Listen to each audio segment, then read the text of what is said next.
بسم اللہ الرحمن الرحیم۔ السلام علیکم۔ صراط مستقیم سعودی نیوز چینل میں آپ سب کو خوش آمدید کہا جاتا ہے۔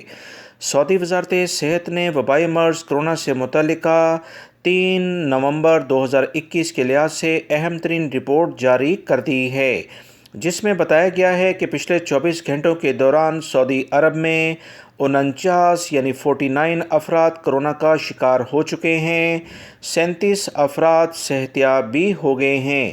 سعودی وزارت صحت کی تازہ ترین اطلاعات کے مطابق ایک شخص وبائی مرض کرونا سے سعودی عرب میں پچھلے 24 گھنٹوں کے دوران انتقال بھی کر گیا ہے۔ انا للہ و انا الیہ راجعون۔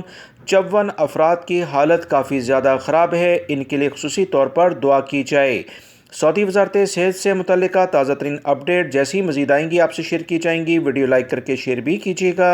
السلام علیکم۔